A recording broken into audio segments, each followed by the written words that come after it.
Good morning. आज सकाळी सकाळी समोरच्या काकींनी असा आयता ब्रेकफास्ट हातात आणून दिला. खरं सांगू एवढं बरं वाटलं ना. आधीच पिरियड्सचा फर्स्ट डे, त्यामुळे काहीच करायची इच्छा होत नव्हती.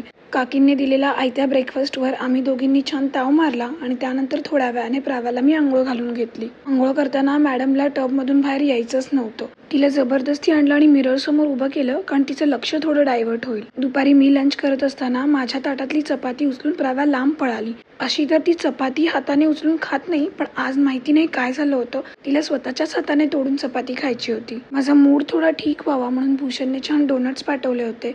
प्राव्याला तसं तर मी बाहेरचं काही असं स्वीट्स खायला देत नाही, पण मी खात होते आणि माझं बाळ माझ्याकडे आशेने बघत होतं म्हणून थोडंसं तिच्या हातात दिलं. एकीकडे टीव्हीवर भूषणने जेव्हा आमच्या संगीतमध्ये डान्स केला होता तो मी प्ले केला होता. डान्स करत असताना लोक जशी मागून ओरडत होती ना, ते बघून प्राव्याही ओरडायला लागली.